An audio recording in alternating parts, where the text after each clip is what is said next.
Mãe Bernadette, de 72 anos, foi morta na quinta-feira da semana passada na presença de 2 netos de 19 e 12 anos. 20 tiros foram disparados contra a líder quilombola.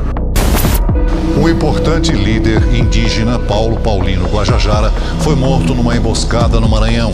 Ele fazia parte dos Guardiões da Floresta, um grupo que denuncia desmatamentos. 523 pessoas foram resgatadas de situações análogas à escravidão somente nos 2 primeiros meses deste ano.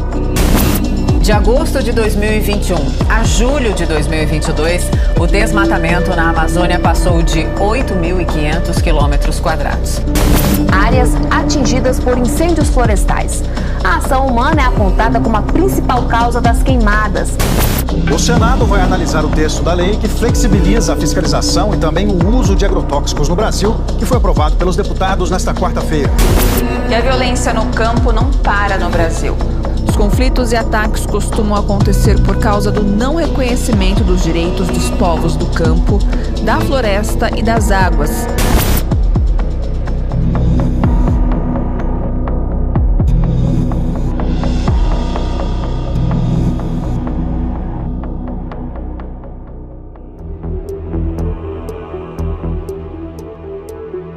Você sabia que antes da colonização do Brasil, a terra era coletiva? Você sabia que no Brasil, quando os portugueses chegaram por aqui, existiam aproximadamente 5 milhões de pessoas indígenas pertencentes aos povos originários?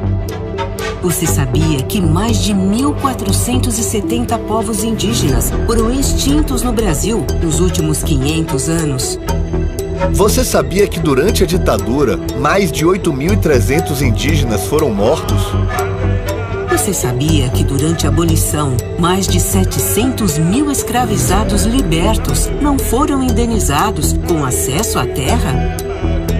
Você sabia que desde o ano de 1985 foram registrados pela Comissão Pastoral da Terra, CPT, mais de 2.000 assassinatos no campo? Nos últimos 10 anos, foram registradas mais de 17.600 ocorrências de conflitos de violência por terra, água e trabalho. 420 assassinatos no campo. 1.406 casos de conflitos contra os povos originários. E milhares de famílias atingidas por contaminação de agrotóxicos. São várias as formas de violência que afetam as pessoas que vivem no Brasil. Dados dos últimos 10 anos. 13.801 conflitos por terra. 2.603 conflitos que envolvem a água. 1.638 casos de violência de mineradoras contra famílias. 1.244 casos de trabalho escravo rural, 11.794 casos de resgate de pessoas de trabalho escravo rural. A violência atinge os povos das águas. Aproximadamente 50 mil famílias de pescadoras e pescadores artesanais sofreram com mais de 400 conflitos que envolvem o latifúndio, o Estado e empresas privadas, em disputas que não se restringem às terras, mas que avançam para a privatização das águas.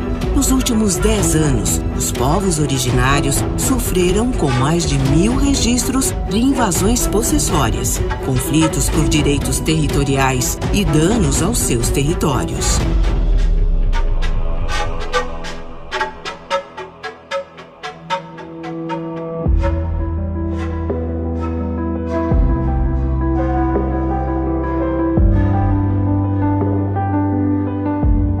O centro da violência contra os povos envolve a terra, terra que é sagrada, terra que é de Deus, que é do povo. Desde a colonização, tentam converter a terra em mercadoria. Desde o regime Sesmarias, a distribuição de terras no Brasil é extremamente desigual. No Império, a Lei de Terras estabeleceu sua posse para grandes fazendeiros, latifundiários e políticos, através da compra, venda e doação do Estado. Com isso, expulsaram os povos indígenas e impediram que os negros tivessem acesso à terra. Temiam que os povos também tivessem direito à terra. No Brasil República, as terras devolutas passaram a integrar o patrimônio da União. Toda essa ganância alimenta os conflitos por terra. A terra é concentração nas mãos de poucos, que exploram os recursos naturais de forma irresponsável, desrespeitando os direitos territoriais e agredindo os guardiões das florestas e das águas. Para dar um basta nessa violência absurda, o melhor caminho que existe para a situação fundiária no Brasil e a paz no campo é a reforma agrária com a demarcação das terras indígenas e a titulação das terras quilombolas. A distribuição equitativa da terra é capaz de promover a paz e reparar a histórica injustiça contra os povos.